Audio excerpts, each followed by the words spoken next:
is there evidence for the existence of God? That's what a lot of theists seem to think, but are they right? Because this is one more case where, definitionally, they aren't speaking the same language as anyone else. The unfortunate reality for them is that no such evidence actually exists. At least, not the kind of evidence that we mean when we ask for it. So, stick around. Let's see where this all goes wrong.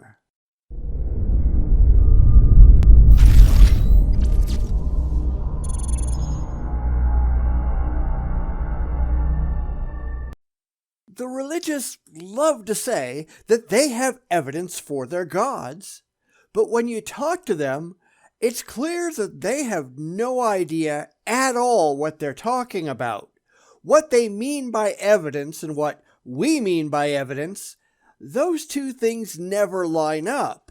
It is, as with everything else in religion, a bald rationalization, and that's where it all goes so horribly wrong.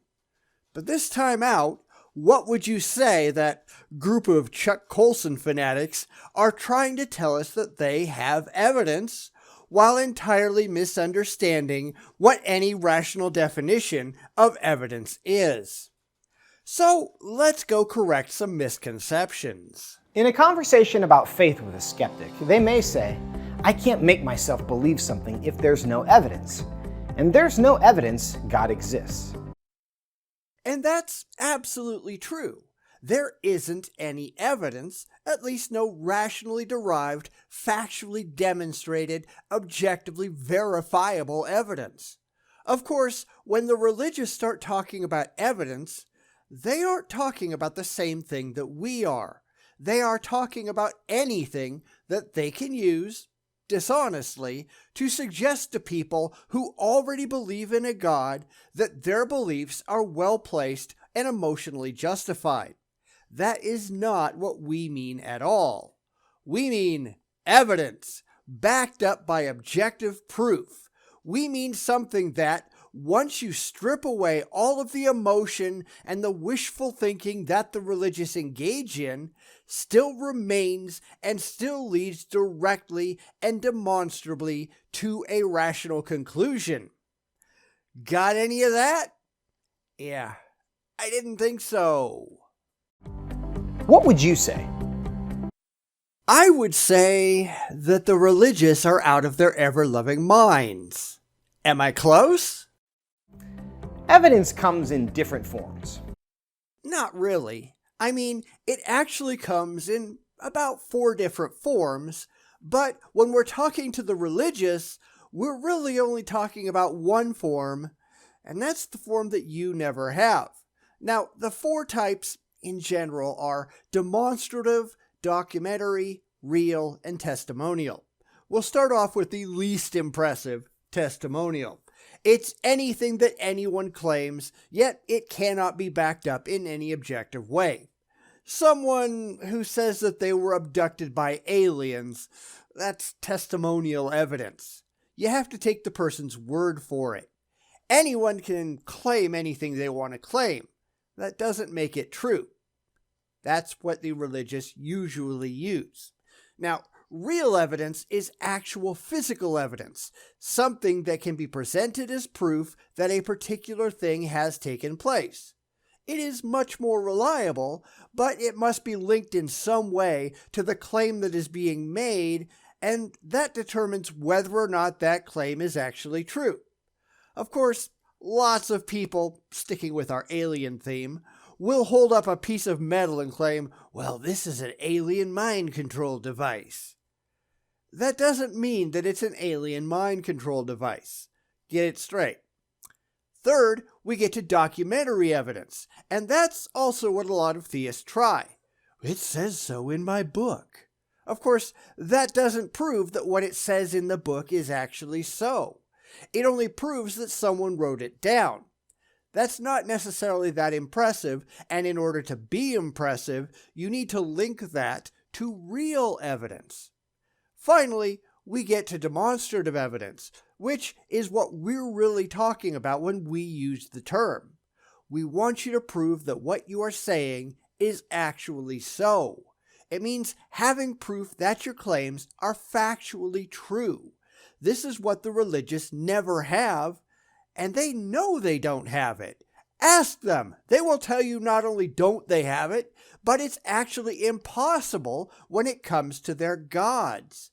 It's why they spend so much time playing these ridiculous definitional games and shifting to less reliable or wholly unreliable forms of evidence whenever they get cornered.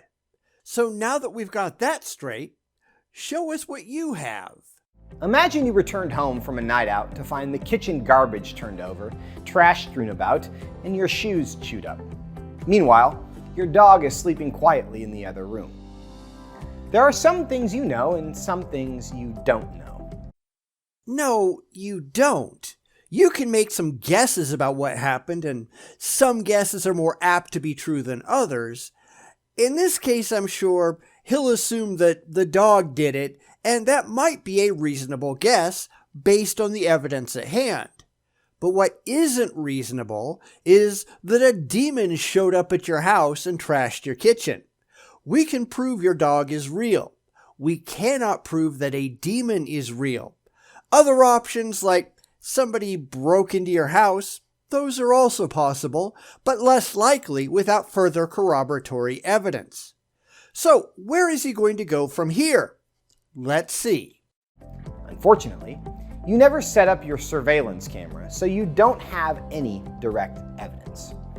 But everything you see suggests that your dog misbehaved before falling asleep. Yes, because your dog is real, and that could be something that a dog might do. Of course, you never saw your dog do it. Your dog presumably doesn't have dirty paws or trash breath or whatever else could directly prove that your dog was responsible, but it is a fair guess in any case. Why do I get the feeling that as this video goes on, he's going to entirely leave the rails? Is it possible that your neighbor came over and messed up your house? Yes. But unless you have an unusual neighbor, it's not going to be the best explanation. Nor is it the worst. I'm assuming that you can prove that your neighbor exists, at least in this case, and therefore it is possible that your neighbor came over and rifled through your stuff and left a mess. Again, these are better explanations than saying, I don't know, a dragon entered your house and screwed everything up. Your dog is real. Your neighbor presumably is real. You have no evidence that a dragon is real. So let's keep these things in mind as we continue. Now, if we look for the best explanation for the world we live in, here's what we find. Let's also remember what we don't find, because that's going to come into play in just a moment, I'm sure. Let's see if I'm right, because I'm pretty sure I will be. First, God is the best explanation of the origin of the universe. All right, which ass did you just yank that out of? Because God has not been demonstrated to be real in any way, shape, or form. Just because you wish there was a God, that doesn't mean that there is any God in actual evidence. This is the same thing as I was saying previously that a dragon is the best explanation for the mess in your kitchen. Says who? You have not shown that this explanation has any validity whatsoever. With no demonstrated validity, your claim is completely meaningless. In the past, it was believed that the universe was eternal. But today, theists and atheists alike agree that there was a beginning when matter, energy, space, and time came into being. Agreed, but that doesn't say anything about what might have come before the Big Bang, if that term has any meaning at all.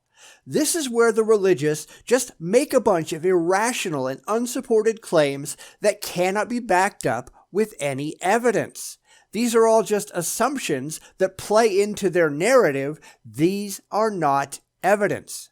So while we might agree that this universe, the one that we currently inhabit, had a beginning, that doesn't say anything about what might have preceded it. The religious just invent something out of whole cloth that is absolutely not evident in reality. Denying a creator, atheists are required to believe that everything we see came out of nothing. Nothing could be further from the truth. We simply do not have an answer to that question. We don't know. And neither do you. You just prefer, because it's more emotionally comforting, to invent a cause that you have absolutely no evidence for. That makes your solution irrational. You are asserting something for which you have no evidence whatsoever, whereas we are acknowledging that we have no answer currently, and we're going to keep looking. We are using our brains, and you, unfortunately, are not. Experience and science tell us that something can't come from nothing. Not so. Look at quantum physics, for example. Something comes from nothing all the time. But even putting that aside, this is just a common assumption by the religious that what we see right now, that's all that ever could have been or all that ever could be. And that is fallacious. The physical laws of our universe came into being with our universe.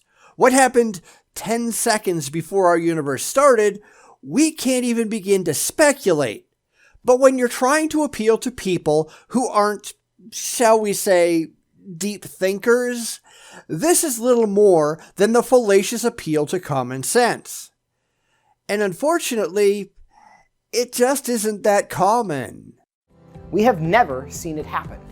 But here we are. What's the best explanation? We don't know.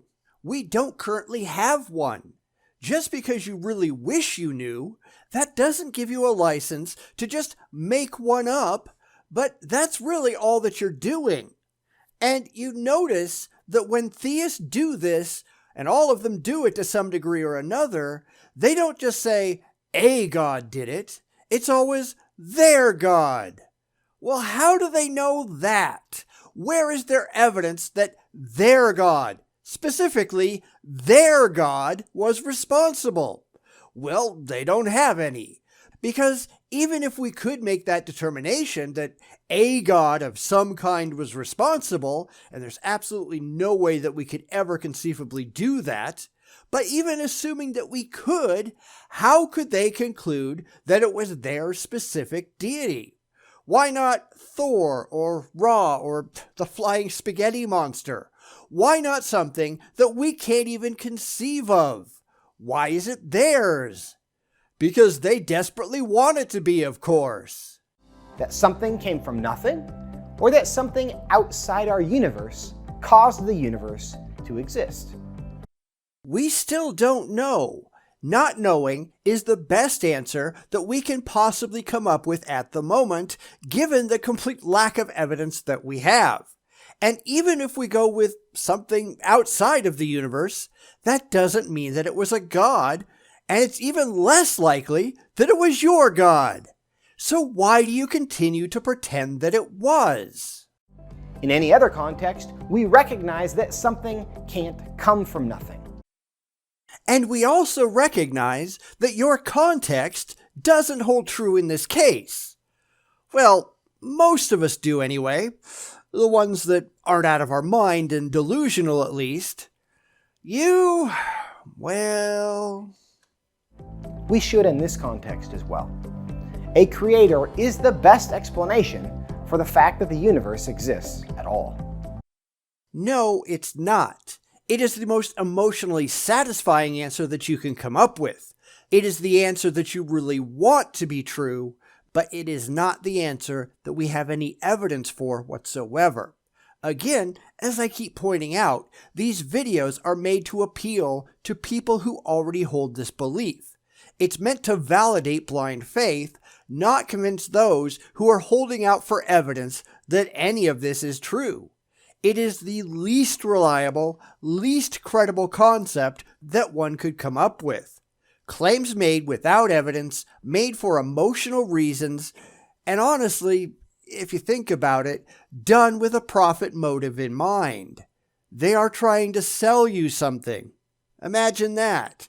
They are going after the gullible that they want to support their work. They might as well be Nigerian princes. Second, God is the best explanation for the fine-tuned universe. Which isn't actually real. I'm really getting tired of having to go over this absurd chestnut, but here we go again. There is no demonstrable fine-tuning going on. There is an assertion by the religious that because we are here, that we must have been planned to be here all along. This is fallacious on its face. We developed because the conditions of the universe just so happened to be such that we could develop here. We are a product of the conditions of the universe, not the other way around. It's an emotional desire to be important on the part of the religious, not a product of available evidence, and that makes the religious spout such irrational garbage. It's really pretty sad, isn't it? Not only does the universe exist, but it contains a delicate balance of conditions that not only allow matter to exist, but life to be possible. So what? It also allows black holes to be possible. I guess that means that the universe was fine-tuned for black holes, right? But no, that's never what they come up with because it isn't emotionally comforting to think about. It's all got to be about them after all. From the strength of gravity, to the size of the moon, to the tilt of the earth, hundreds of conditions had to be just perfect at exactly the same time for life on Earth to be possible. Big deal. There are hundreds of billions of galaxies out there, each filled with trillions of stars, and here he is pretending that Earth, an irrelevant planet in the ass end of an irrelevant galaxy, is what it's all about. Talk about an overactive ego, but that is what it's all about. They desperately want to be important, so they make up a religion that puts primitive apes on a nowhere rock at the top of the pile. This is nothing but an overactive imagination. Now, what's the best explanation for this fine-tuned environment? That you've got an overactive ego and you ought to knock it off? See, this is really where they get into trouble. The religious are making a lot of unwarranted assumptions based on their feelings that have nothing at all to do with reality. They desperately want to be important, so they make things up to make themselves seem like they're more than they actually are. Then they assume that because these beliefs, unwarranted as they are, make them feel good, well, they've just got to be true. It's a complete clusterfuck all the way down. They are starting with an emotional position, and then they are looking for anything that they can find to shore up that belief, instead of starting with the evidence as it actually, objectively exists, and then just following it to whatever conclusion it happens to lead to. Rational people don't do that, but these are not rational people. No one looks at a watch and assumes it was created by an explosion at a watch factory. And nobody thinks the universe actually works that way. Well, nobody but the religious. And that's really the problem when you think about it. The religious worldview starts from an irrational position and then complicates things from there. They aren't concerned with coming to rationally valid conclusions. They just want to feel good, and if they have to lie about reality to do it, they got no problem with that at all, do they? It's why we keep catching all of these apologetic videos lying through their teeth and making false claims about science and the facts, because if anyone actually paid attention to science and the facts, religion would go out of business. I mean, faster than it already is. No one sees graffiti on a wall and assumes a paint truck was involved in an accident. No. But you can look at a seashell and you don't think someone came by with a brush and painted it.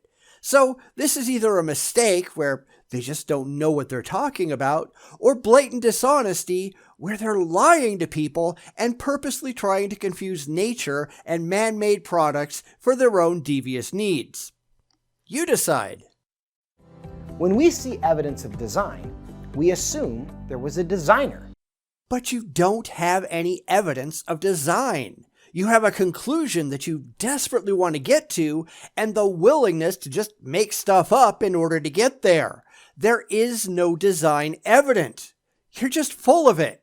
Besides, what you're really talking about here isn't order, it's the illusion of order. And that's described as the unguided processes of nature, quite often given the illusory inference of design, assembled products that seem to be perfectly suited for their environments and that give a certain sense of deliberate calibration. But none of that is actually true. This is what happens when you start with a conclusion and work backwards. Because logic and experience tell us that order doesn't come from disorder. Do coincidences happen? Yes, but not hundreds or millions of them at exactly the same time. But they're not coincidences. You are starting from a flawed perspective, and then you're piling crap on top of it until you can no longer see reality from where you are. That's why absolutely none of this is at all impressive, because you are engaged in faulty logic from the word go. If you want to believe God doesn't exist, you will find a reason. And if you want to believe that God does, you will invent a rationalization. Now, let me remind people what that is. A rationalization is the action of attempting to explain or justify behavior or an attitude with logical reasons, even if these are not appropriate. Rationality is moving from evidence to conclusions. Rationalizations is moving from conclusions to evidence. They are not the same thing. You might also convince yourself that your neighbor, and not your dog, messed up your house. Or that a God exists when there's no evidence of any kind that suggests that a God actually exists. Because it's funny if you watch these apologetic videos, and this happens all the time, that they'll always imply that it's the atheists that have the problem, while ignoring themselves blatantly engaging in irrational thought and illogical patterns. But they're blinded by their faith, and that means they simply can't be wrong, right? Just because you really want there to be a God, that doesn't make it the best explanation. It makes it an explanation that you just yanked right out of your asshole. And that's not an explanation worth considering at all. But that doesn't make it the best explanation for what you know. So after this, he just goes into a review, because apparently his audience has a very short attention span, so we're just going to skip all of that. This really didn't surprise me in any way. The religious tend to have their own definition of words, misusing terms for their own purposes so they can pretend to be answering questions when, in reality, they're doing nothing of the sort. When we say give us evidence, we mean provide objectively verifiable, intellectually demonstrable proof that what you are talking about actually exists in the real world. If you can't provide it, and I don't care what excuses you come up with for why you can't provide it, then you failed. But ask yourself this: if you don't actually have evidence for your beliefs, why in the world do you hold them in the first place? What rational reason do you have to be a theist at all?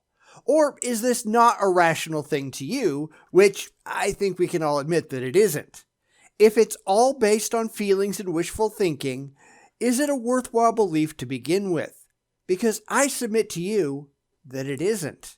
Any real-world position based entirely on emotion is almost guaranteed to be wrong.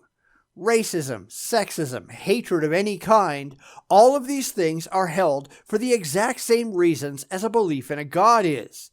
And often, if you notice, they all tend to go together. But these are not things that you ought to be proud of. These are failings, not strengths. Apparently, you think that intellectually failing is somehow a noble pursuit. And you are wrong. Please do better. it will make you a much improved person in the long run. Bum